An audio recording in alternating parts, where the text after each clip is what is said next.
Welcome into Hockey Sense. What's going on, everybody? Brought to you by First Community. Great to have you with us. As always, another edition. This time we come to you from Toronto.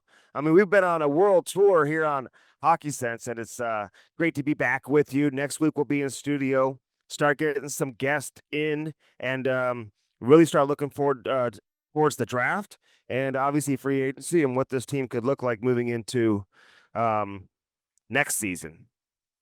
That's where we're at with St. Louis. It's unfortunate because the playoffs have been so good, and you see so many of these heavyweight teams in the Stanley Cup playoffs right now, and you realize how Blues fared pretty well against a number of them in the regular season.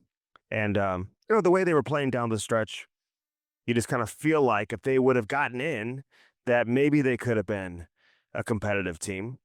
I do like the way LA has played against Colorado, and I know if St. Louis were to make the playoffs, that would have been their first round opponent. Most likely, right? That wild card 2 position play against the Colorado Avalanche.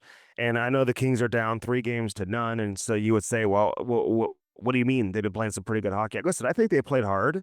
Last night maybe was the one game that got away from the Kings a little bit, and we're starting to see Colorado just kind of turn it on. Maybe they are pacing themselves. They're going to be a tough out no matter who they play. I love that goal by Cale Makar last night. Nobody walks the blue line better than Cale Makar. And we'll see where things go. It's been a great Stanley Cup playoffs. We're going to dig into all the series with Jamal Mayers coming up on this edition of Hockey Sense, brought to you by First Community, and talk some Blues hockey here. Listen, I'm always up to anything you want to talk about. Feel free to leave a comment, send me a direct message. Some people are just tweeting nonstop about every single thing I say. They don't like to hear it, but the reality is Jordan Kyrou, they mentioned it yesterday, he's going to be out with he's having a procedure, so he's going to be they say he'll be ready come training camp, assuming that he's still on the roster come training camp. You just never know what the offseason is going to bring for the Blues. But I mentioned that here on Hockey Sense about a month ago or so, that he would most likely have a procedure at the end of the season, or you would hear that he was going to need a procedure. Not making any excuse for his season or lack of production, but that's where we're at with Jordan Kyrou and Jordan Kyrou news. I thought the exit interviews last weekend were interesting. I was out of town last week as well. So I didn't attend the exit interviews really for the first time in almost 30 years, to be honest with you, that I wasn't at an exit interview. So it was interesting watching from afar, just like the rest of you, hearing the comments from Doug Armstrong and Jim Montgomery and hearing different people take ownership of what went wrong for the Blues this past season. And you just pay attention to some of the most interesting takeaways from the exit interviews. And I start with Dylan Holloway because Holloway is going to be interesting to me. What they're able to come up with in terms of a contract, how many years he's going to look to sign.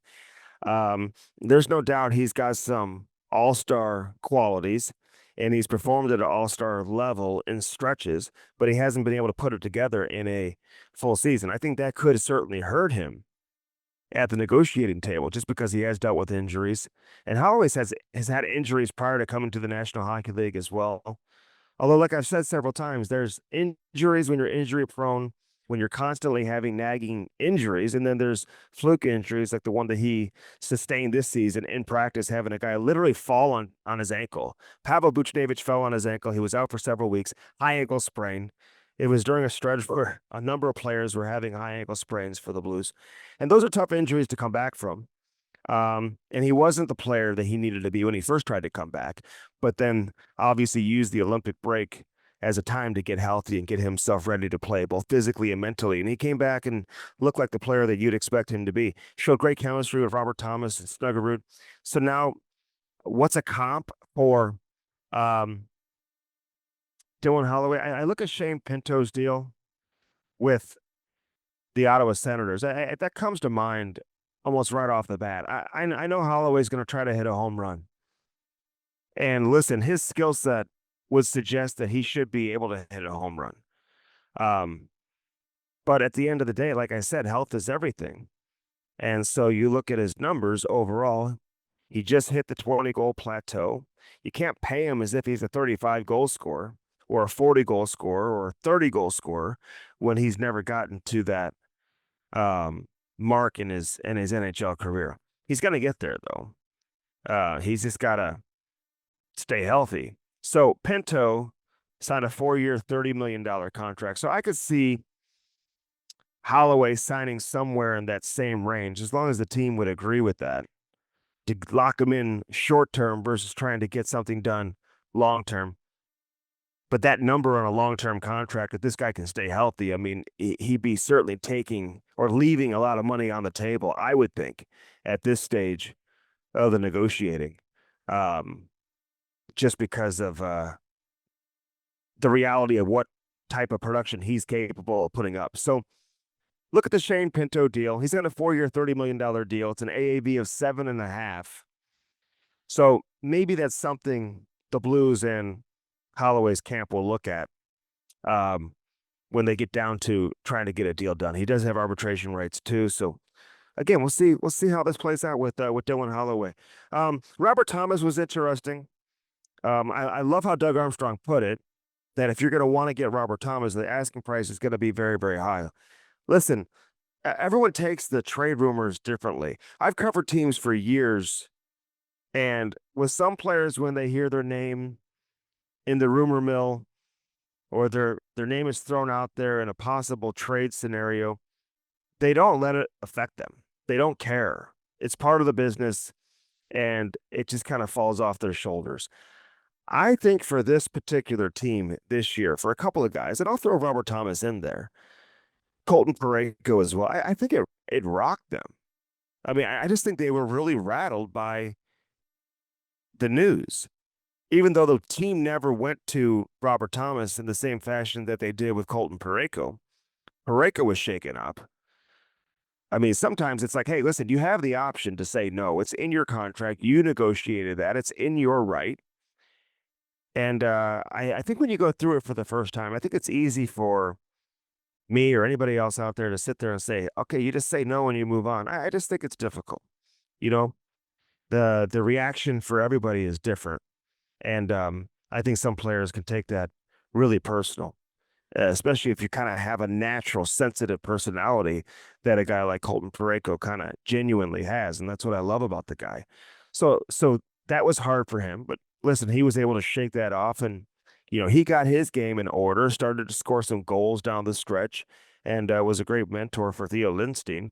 They were plus players down the stretch, and it looked like, you know, the Colton Parayko of old. Robert Thomas, I think it really bothered him as well. I think he had a tough season.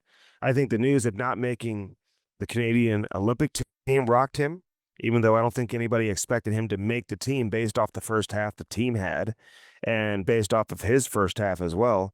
It just wasn't looking like he was going to be on the radar. From a talent standpoint, there's no reason he shouldn't be on the team. I mean, this guy, based on pure talent, is a Canadian Olympic player. He's that caliber of a talent. And he just didn't have the numbers to back it up to start the season off. And when we're talking about Canada, I mean, it's based on how you're playing for a lot of guys. If you represent Slovakia or Germany or one of those countries or Switzerland, and you've been a good player for a long time, you're firmly on the roster no matter how you play in the NHL leading up to the Olympic break. But for Canada, when you're a bubble guy, you're being evaluated game by game. And listen, he didn't play his best hockey.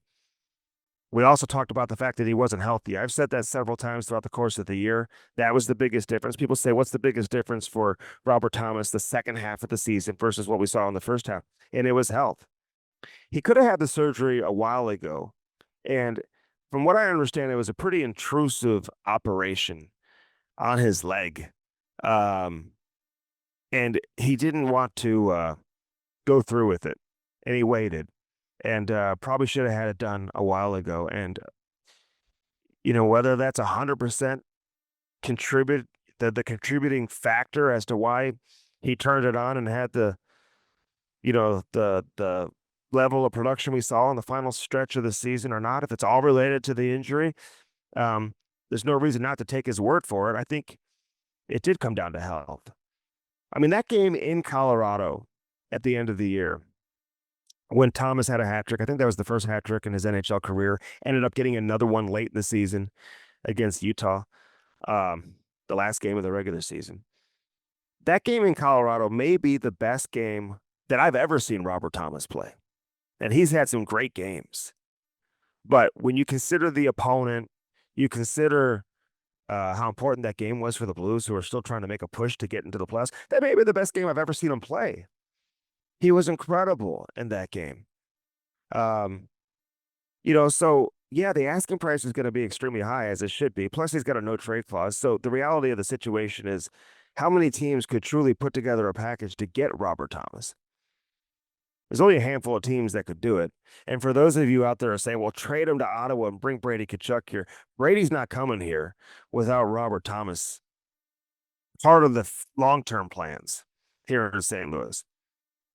And I don't know what to think about Brady coming to St. Louis anyway. I would love to see it.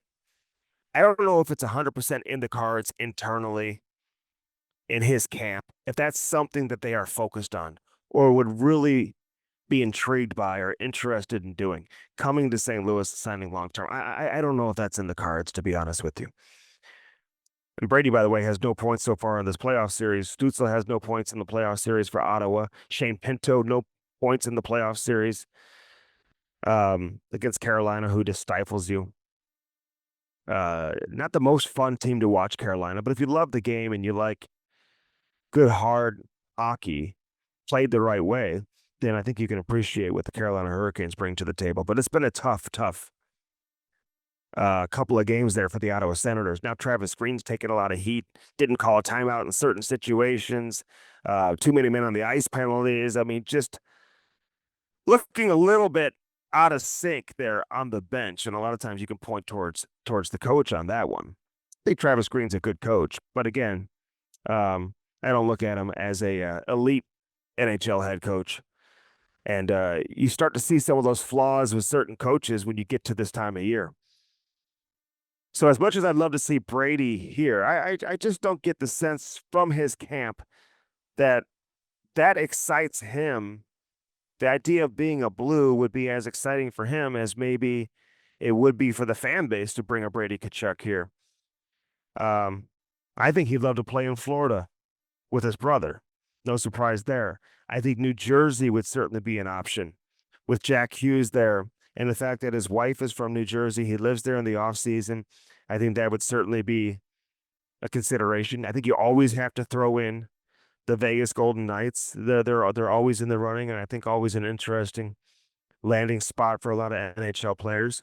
So I'm not going to sit here and say that Brady doesn't want to come to St. Louis or wouldn't want to play for the Blues, but it's much like the Matthew situation. Everyone was so focused on Matthew coming to St. Louis, but in reality, he got exactly what he wanted and got himself to South Florida. And I don't think the interest level from his camp to come be a St. Louis Blue was as high as people had thought all along. And I think that's the same situation for Brady. So again, we'll see how that plays out. But yeah, the asking price would be extremely high for Robert Thomas. So I don't see the team necessarily looking to move Thomas because it's just going to be so hard to get a deal done. The question for me is, what does Robert Thomas want? And is he able to move past some of the stuff that took place at the trade deadline? It looked like he did, and it looked like he certainly can, based on the way that he played down the stretch. Should be a non-issue. But I'm just reading some of the body language and, listening to some of his comments and whatnot. I just feel like, listen, I think he needed to have a conversation, and I'm sure some of those conversations have already taken place between he and the coach and he and Alexander Steen, who, from what I understand, conducted the exit interviews. Whether or not Doug Armstrong was there or not, I'll find that out. I haven't asked anybody, to be honest with you. Not that it really matters, but I'm sure those conversations took place. But if I'm Alexander Steen and I'm coming in, you need a number one center. I want Robert Thomas on my team. What's his outlook? What does Robert Thomas want? Does he want to be a St. Louis Blue long term? I've never questioned that with him ever throughout the course of his career in St. Louis, and I'm not questioning it now. But these guys are competitors. They want to win. and he probably wants to know what the plan is for the Blues moving forward. But they underachieved this year, and if they meet expectations next year, there's no reason to assume they can't find their way back into the playoffs when you consider the goaltending that they have and the rest of the core. So hopefully that'll quiet down. And Thomas, who's going to go over and play in the World Championships for Canada, get himself back on the radar and in the good graces with Hockey Canada. Not that he was out of good graces, but just listen. We got the World Cup in 2 years. We got the Olympics in 4 years. If Robert Thomas can stay healthy and produce consistently and play at a certain level consistently, he'll be on that team. I don't think there's any doubt. This guy is an elite player in the National Hockey League. I just look at Robert Thomas and I look at his numbers and listen, I think he's been a point per game guy now, 3 consecutive years. Finishes at 64 points, 64 games. And there was a time during the season where you thought there was no chance this guy would get back to a point per game average. And he was able to do it because he got hot down the stretch.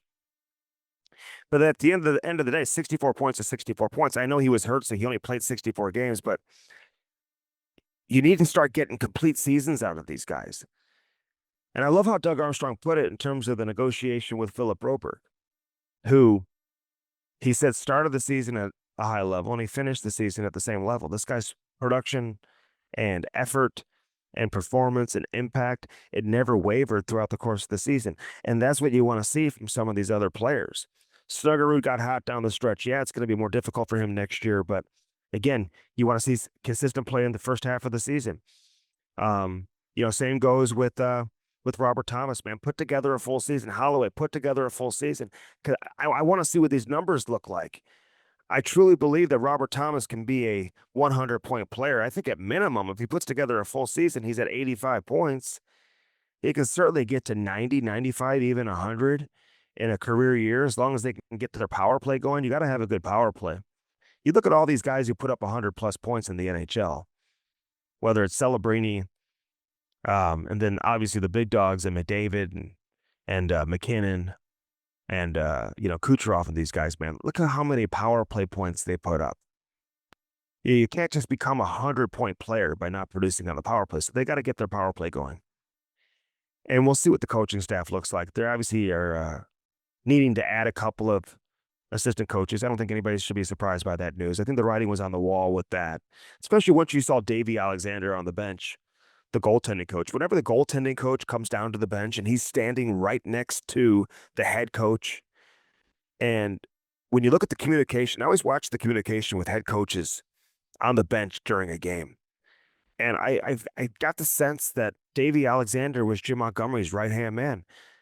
Every time there was a stoppage in play or something was going on during the play, that's who he was talking to and communicating with the most on the bench amongst his assistant coaches once Steve Ott left.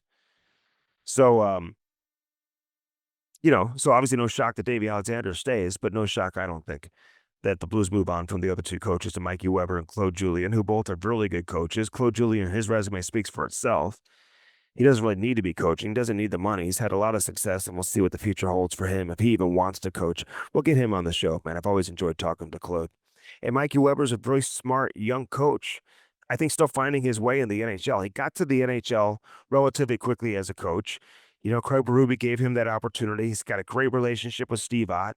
They go way back. Their families are extremely close with one another. So that, I think, really factored into him landing here in St. Louis. But I'll be curious to see what Jim Montgomery's looking for now in an assistant. How much experience comes into play? Does he want a guy who's been a head coach in the National Hockey League before? Because there's some guys that are out there. Dean Evison is out there as a guy who, you look at some of the coaches who were fired, like Bruce Cassidy, for example, Patrick Waugh. I don't see these guys jumping on board onto a coaching staff as an assistant coach. It's not going to happen. So if those guys are going to coach, again, in the short term, they're both going to end up being head coaches. Cassidy's going to get another head coaching job very soon, and or as soon as he wants.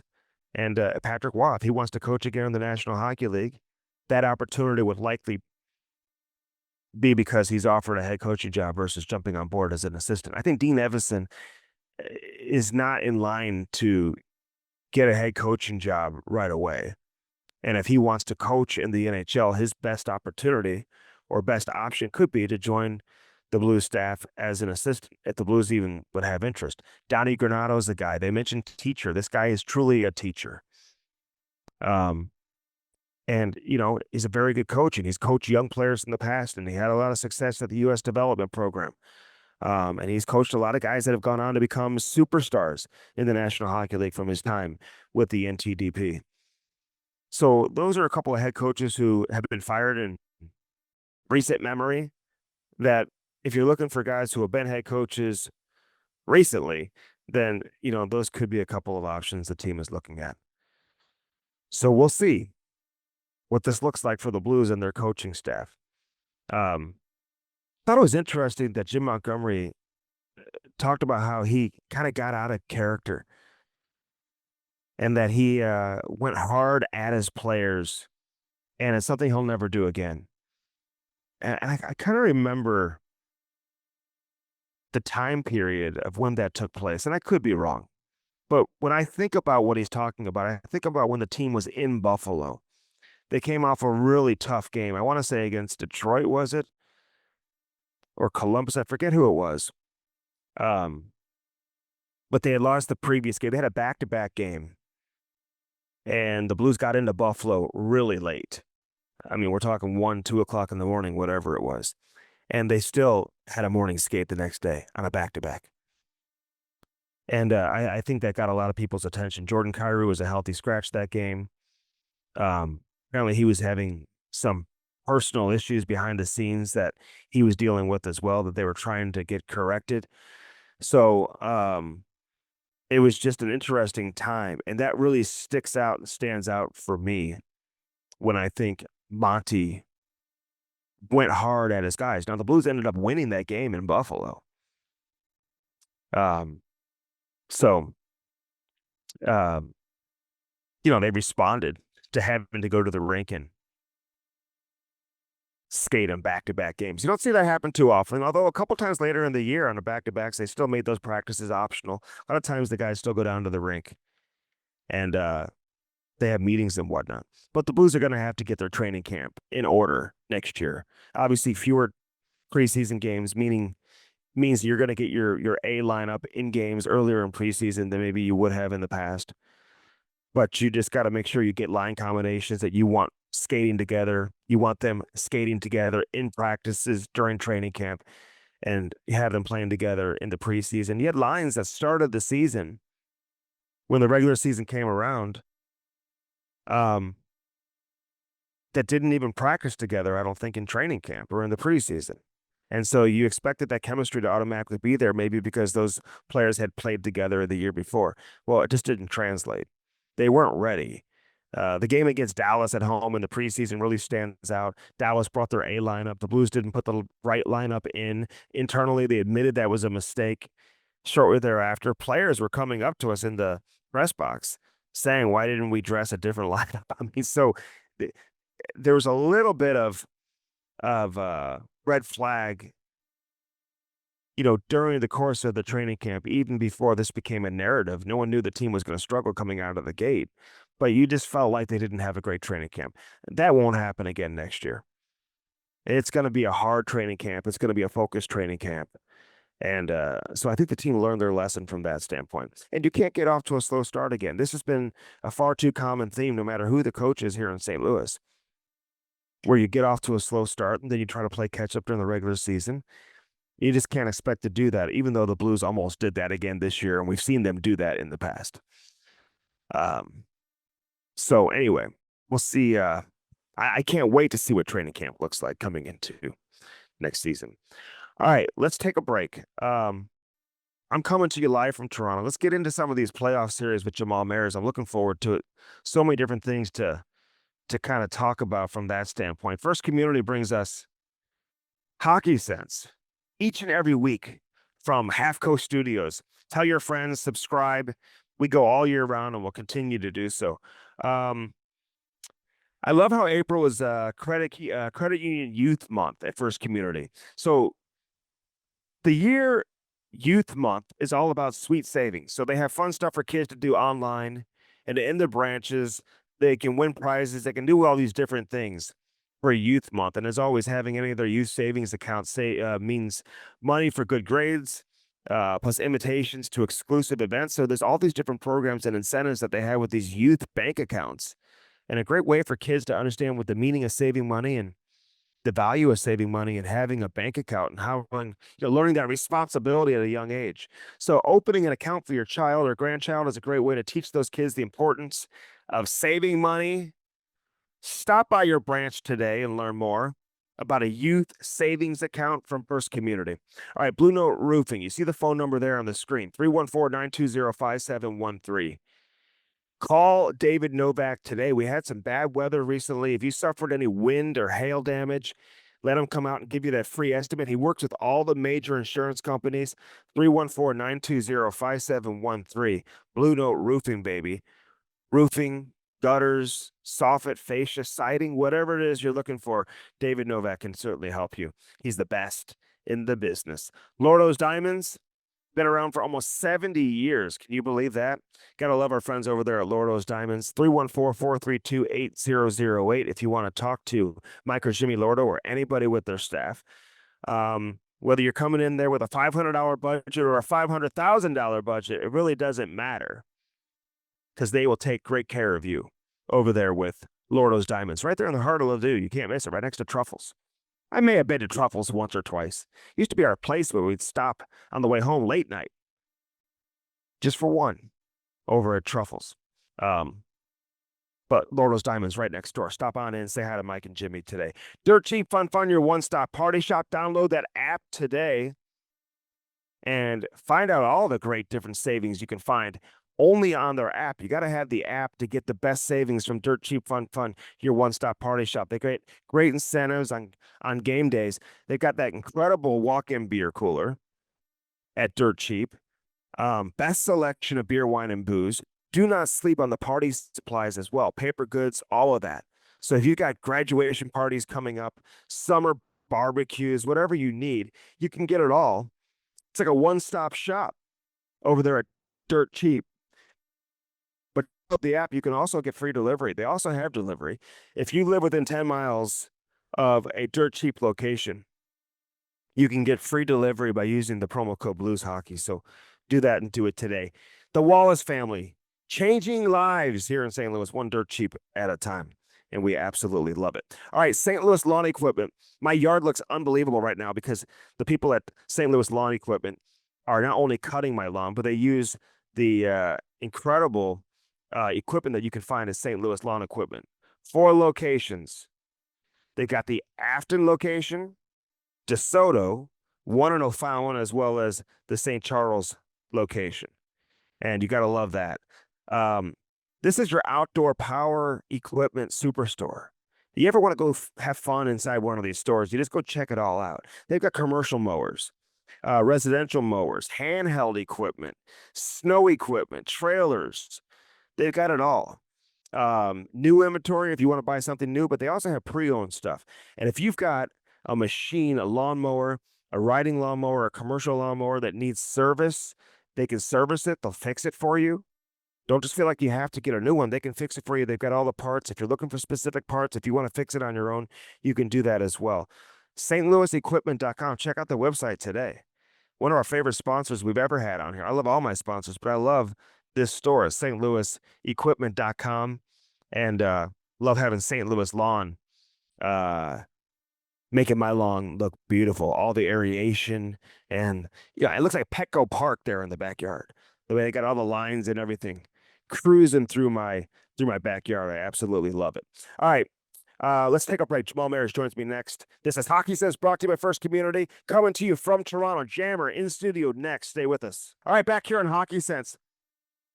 Jamal, I'm going to switch things around real quick here.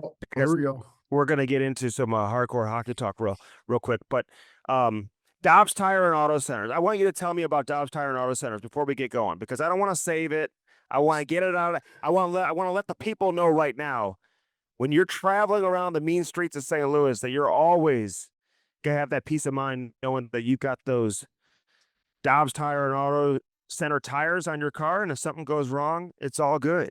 Yeah, and that's the most important thing. Like, this isn't just hyperbole. This isn't just, obviously I'm friends with Dustin Dobbs, and he was nice enough to sponsor our, our show, our segment for the last several years. But it's rooted in the fact that they're St. Louis people. They do right by you. They don't take advantage. They're locally owned. They're family owned. And what I really love about them is doesn't matter who you are. You could bring your car in if there's an issue, they'll get it in right away. They'll make sure that you're taken care of. They'll put you in the right tire. They're not going to sell you the most expensive tire. They're going to make sure you're in the right tire. They're going to diagnose what's going on with your vehicle. They're going to take care of you. And that part I know for a fact will be for everyone who visits Dobbs. And that's the best part about it. That's what the culture that they've created. It's the most important thing that matters to me in that regard is that they're good people that do the right thing and make sure they don't take advantage. How many times have you seen it over the course of history where you're a little bit concerned about what they're going to tell you about your car? Because most of us don't know much about vehicles, and they could tell you you need a new radiator, you need new this, and we'd be like, okay, right? And that does not happen. They take care of you. They make sure that your cars doesn't matter what your car you drive, a car, light truck, van, SUV, hybrid, EV. They can get your car in, up, fixed, and out the same day. Go to Dobbs.com for more. Okay. Pay Jammer double for that one, Dustin. You know? From the heart. I love it. I love it. Doug Armstrong said he doesn't put stock in the team having success down the stretch when maybe teams weren't taking them as serious. You had a lot of individual players perform at a super high level down the stretch, and the team obviously almost had another miraculous run. What's your take when you hear that? Do you buy into the same thing when you hear a general manager say that? I think what Army realizes and has known for several years is that his audience isn't you and I when he says those things. Mhm. His audience is the players Yeah. And the and, coaches. and the coaches. And so I think that it's a strategic, it's true, it's honest, but it's the rawness that he wants to kind of like expose them a little bit and let them know that they don't get a pass. And he's letting everybody know. But the message to me is very clear. It's to the players and the coaches that do not feel good about the way things went. That is not the way that it needs to go. It needs Mhm. to start from the beginning.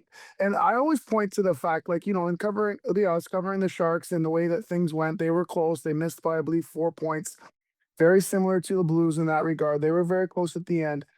And I'll never forget when I was like 21, 22 years old in the dressing room with Al McInnes, and we had lost the game in end of October that we should have won, and he was losing his mind. Mm. And I remember thinking, "Holy cow, like, relax, bud. Like, we have 75, 76 games left. Like, there's a lot of hockey left." But it's in hindsight, it took me a couple of years to really realize what he was saying was you cannot throw away points at the beginning of the year and Mm. expect to make them back at the end and be satisfied at the end that you were only 2 or 3 or 4. The problem and the issues were in October and November where you missed those opportunities. So I think this falls into that category. I think Mhm. that the lessons that you learn having gone through it, the importance you have to put into starting well so that you're not playing catch up all season long. And let's not hide it. The reality is that the goaltending was subpar at the beginning of the season. What happens then? You start to question your defensive structure. You start to hesitate. You don't play on your toes. You don't trust your teammates as well as you should. For me, it starts with the goaltending. The goaltending was subpar to start the season, and I think that sent them into a difficult road to win hockey games, to stack wins, to start feeling good about their team out of the gate. And so I think it's really important.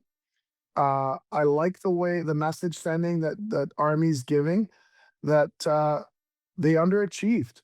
This isn't a roster. What he's saying is this isn't a roster issue. They're going to make some tweaks like every team does, but they cannot afford to start the way they did. You're so right, Jammer. I mean, and I think you're spot on with what you said. Doug Armstrong's message was, I mean, this is clearly a message to the players and to the coaches that um, he's not going to celebrate a strong finish and almost making the playoffs when they performed the way that they did to start the season, which obviously cost the year for this team. Yeah, and So that's disappointing. I think that you're kind of seeing a trend, if I will. Like this has kind of happened a few years in a row now. And so I always say like I think that they're at a point where they need to shake the tree. They need to disrupt some of the pieces that were here and have been here for a while. Um, I think this team needs a shakeup. And I think that I'm not here to tell you who those people are. I think you figure out who you want to keep. I think you need to shake the nucleus a little bit to get their attention. Like, let's be honest, this has happened several years in a row, 3 years in a row, let's say. You cannot think that, okay, you got a coach fired, you got brought in a new coach, it fixed itself. Then you thought you'd start. It went the same way at the beginning of the year with Monty, and now you're back here again. I think you got to make some changes, and that's something that I'm really keen on watching is what are the decisions they're making because rolling back the same group, the same nucleus to me, um, I would be surprised if that's the case. okay, but let me ask you this because you're right. It doesn't matter who the head coach is. This has been the theme the last several years, even going back to 2019. They didn't have a great start and ended up winning the cup. But um, they did trade Braden Shen and Justin Falk at the trade deadline. Is that enough of a shakeup to the core? Do you feel like you need additional moves? More, more moves.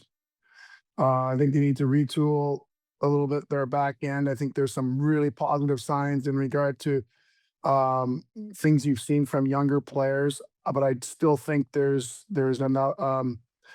a couple pieces that for me it's like let's point of two. Doesn't have to be this two, but let's point it to Kyrou and Buchnevich. Like where are they in the grand scheme in the next 3 years? Like I think there needs to be decisions about those two specifically. What's going to happen? Um, I think that it's a tough time to try to move them, but sometimes you just have to, you know, rip the Band-Aid off and move on and and and look to see what you could do. Listen, I think that you look at those guys and those guys are in top six roles. Do you want to bring back that same top six? I would question whether that's the right move, and it's difficult because you have seen really good hockey from both of those players specifically. Hmm. Um, I think that they would both, sometimes it's they don't even see it as a player. You don't even realize it as a player, but sometimes a fresh start is healthy for your career. And I think both of them, for me, might fit into that category. It's nothing negative about them. They still have a Hmm. lot of good hockey left in them. I don't think it's working out here. I would start with those two. Okay, and I think, and you know this from a player's perspective. First off, I would never assume that the players don't read it the same way and that they would welcome a change, right?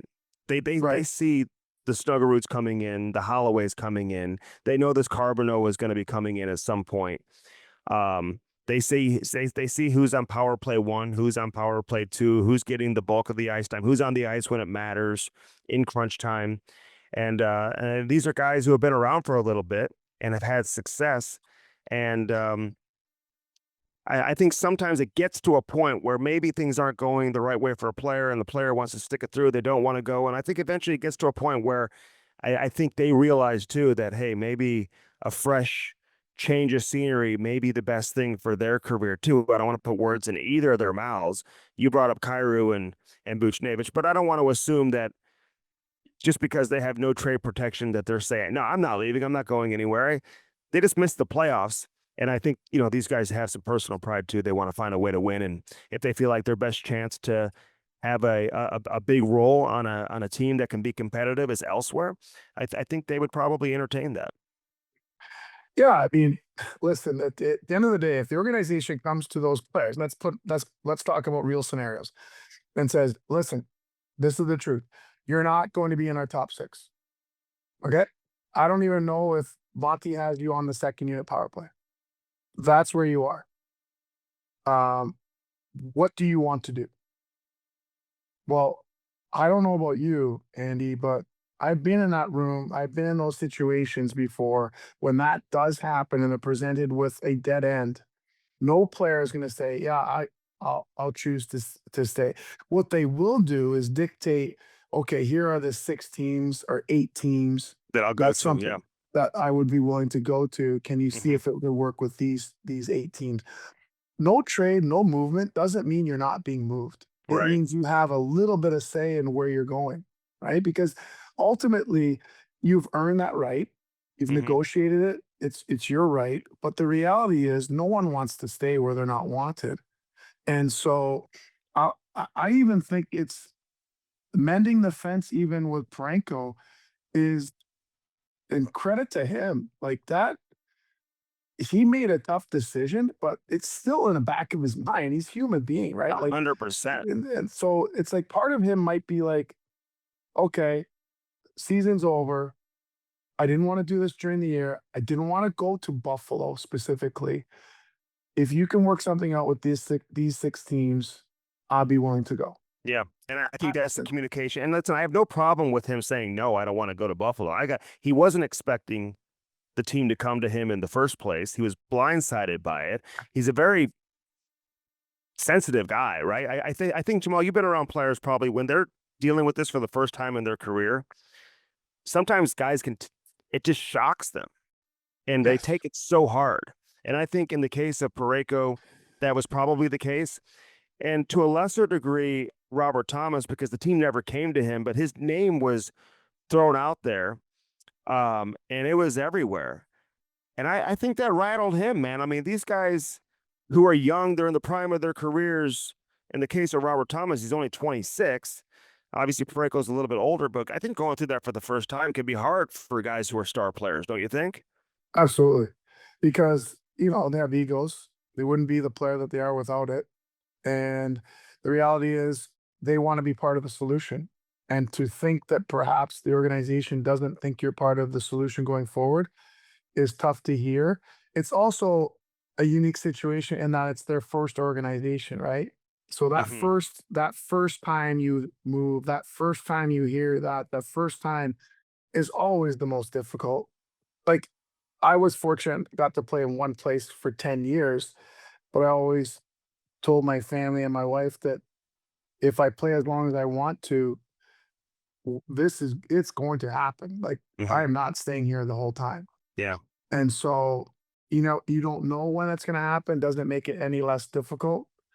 But the first time is always the most difficult. There's no question about it. All right, a few more things for you, Jamal. Number one, captain of the St. Louis Blues. I know Philip Broberg's name's kind of surfacing a little bit. I thought Robert Thomas, people said, well, he shouldn't be the captain. Maybe Jake Neighbors should be. I mean, the worst thing you can do is give it to a player too early. And you could just sense, I don't know if it was pressure, I don't know what it was. But once Braden Shen left, um, Jake Neighbors, his game dropped off offensively. He really struggled from an offensive standpoint. I think he scored one goal down the stretch the last several games, 20 something games. Robert Thomas to me just looked like a captain. His body language got way better, the way he led. And he's your best player. Would you be okay putting the C on his jersey? And could Philip Broberg or somebody like that be a quiet candidate for you? Well, I'll say this, and I think this will help give context. I think that sometimes, and most of the time, the captaincy is for the fans. The Hmm. captaincy is for the outward facing parts of what it means to be a captain in regard to responsibility in the community, the face of the franchise, if you will. It doesn't always tell the whole story about who the leader is in the room. And so I put less and less um, importance on who the captain is Hmm. in that regard. Because let's say they do announce Robert Thomas, because it makes all the sense for the outward facing reasons. Hmm. He's young, He's the best player. To me, it's fine if you insulate him with real leaders because, and what I mean by that is, doesn't mean he can't grow into that role. I Doesn't know mean what that you're he saying. isn't a leader in his own route, Yeah. right? Right. But within the room, Robert Thomas can be him and doesn't have to change if Yeah. you insulate him with guys that are like steering the ship and leading and helping and guiding and reinforcing as he starts to grow into that role so that it doesn't affect his play because that's what you don't want, right? You don't want Mhm. that responsibility to affect how great he is as a player, but you also have responsibilities as an organization. Like it's you need to have a I always feel like you need to have a captain, Yeah. and even if it's a captain for 2 years, I hated when we didn't have a captain Okay. because ultimately, you this whole group thing, in my experience, never worked. We had it in St. Louis, we had it in Toronto. It doesn't work because every team is looking to one guy, and it Mm, doesn't have to. The run guy doesn't have to make all the right decisions mhm. because usually there's a. So I'll give you an example. When Eric Brewer was named the captain, you could argue that he was ready or not ready for that role. You could argue that he was a leader and wasn't a leader. It didn't matter. He had good people around him that where I was his roommate, for example, and I said to him, anything you say in front of the team, I'm going to support you. It's important that I support you, um, and that the other leaders in the group support you so that people aren't questioning your decisions. And I said, and privately, I might say, hey, I don't know about that. Maybe did you think about this? And I think that having those conversations, but supporting the whoever the guy is and Mhm. insulating him a little bit is so important. So I put less stock in who it really is, and it doesn't really matter. Like either they are that guy that you want them to be, the ultimate Mark Messier person, even if they're anything all the way down to not the best captain. As long Mhm. as you support them, I think any situation can work out. Okay. And again, and Boston doesn't have a captain right now. And ideally, I agree with you 100%. As a fan or somebody who's watching hockey too, you want to see it's the National Hockey League. Somebody should have a Yeah. C on their jersey. But if you feel like Jake Neighbors is the guy, and maybe he's not quite ready, San Jose, similar situation, Celebrini going to be the guy, so they want to wait until they feel the time is right, which I would imagine would be coming into next season. And if they want to give it to Jake Neighbors and they feel like, hey, maybe it's too much pressure, they don't want to do it now.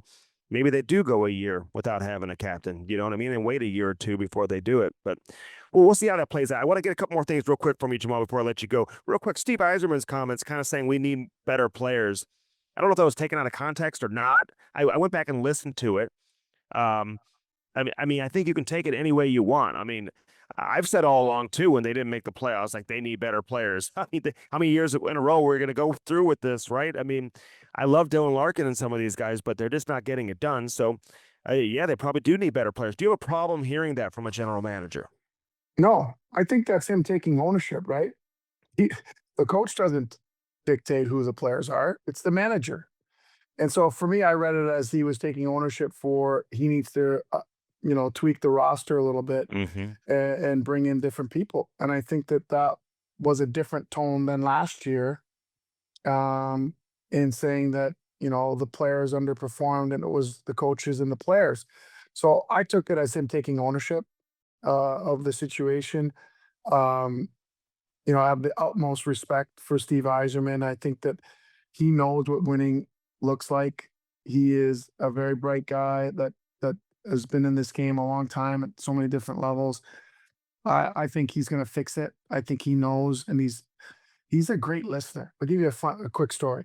So when we won the World Championship for Team Canada in 2007, and no one really wanted to go to Russia. That's how they got to Jamal Mayers to come, right?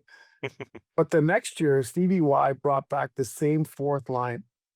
That next year was in Canada. It was in Halifax. It was in Quebec City. Now all of a sudden, a lot of guys wanted to go. Mm-hmm. But he brought back myself, Jason Chimera, Jay McClement. On that roster on the fourth line with us three was Patrick Sharp. That just gives you a sense of how deep that 2008 team was. But I'll never forget when we lost in that year in 2008 in the final against Russia.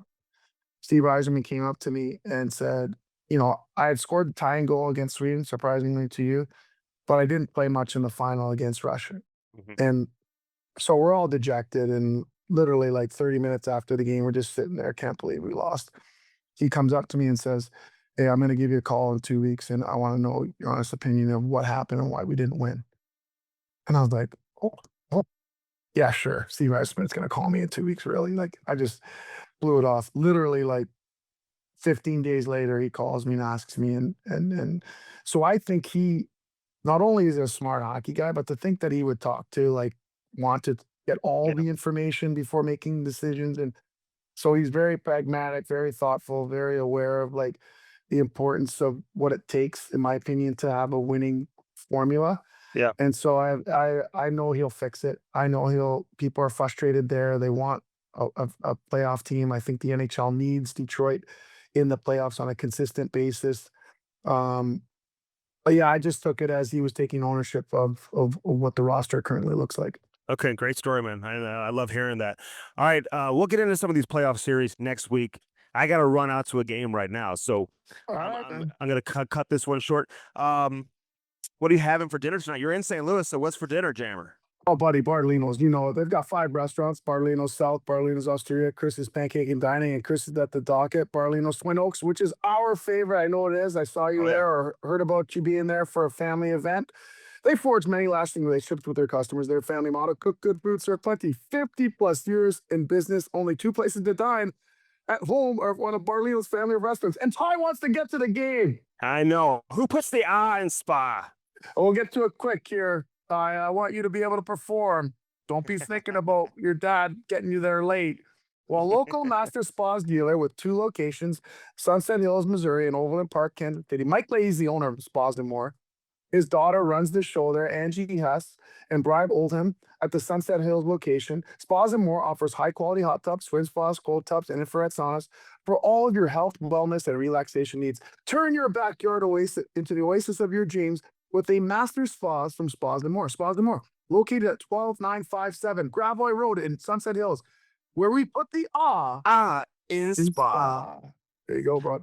All right, Jammer. Thanks as always, man. You know I appreciate it. We'll be back in studio next week. We'll have a good show for you next week. With having us both back in studio, man. Thanks as always. All right, sounds good. See you, buddy. Good luck, Ty. All right, so we appreciate everyone for joining us here on this edition of Hockey Sense. Again, First Community brings us Hockey Sense each and every week, live from the Half Coast Studios. Get that vacation club account going right now.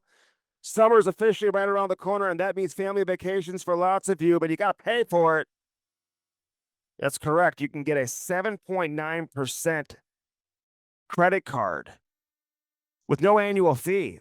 By the way, most credit cards are like a 20% annual fee, so be careful using that credit card if you have one now. But get your First Community Vacation Club account now, and this time next year, you'll have it all saved up for your vacation. You got to love that. We love First Community, firstcommunity.com. Call them today. Go by and see them. David Novak, Blue No Roofing, 314-920-5713. Call David Novak, get that free estimate today. St. Louis Lawn Equipment, new lawn mowers, commercial lawn mowers, used lawn mowers. You need parts, you need service for your current lawnmower. Check out St. Louis Equipment.com. They've got 4 locations. Lordo's Diamonds, 314-432-8008. And of course, our friends over there at Dirt Cheap Fun Fun, your one-stop party shop, baby. Download that app and do it today. All right, for everybody affiliated with this edition of Hockey Sense, Aiden back in studio, Jamal Mayers who joined us. I'm Andy Strickland, reminding you to keep your head up and your stick on the ice. We'll do it again next Friday, back in studio, full playoff edition, and obviously we'll get closer to the draft as the lottery is May 5th, just a few days away. We'll keep you updated right here on Hockey Sense. Have a great weekend, everybody.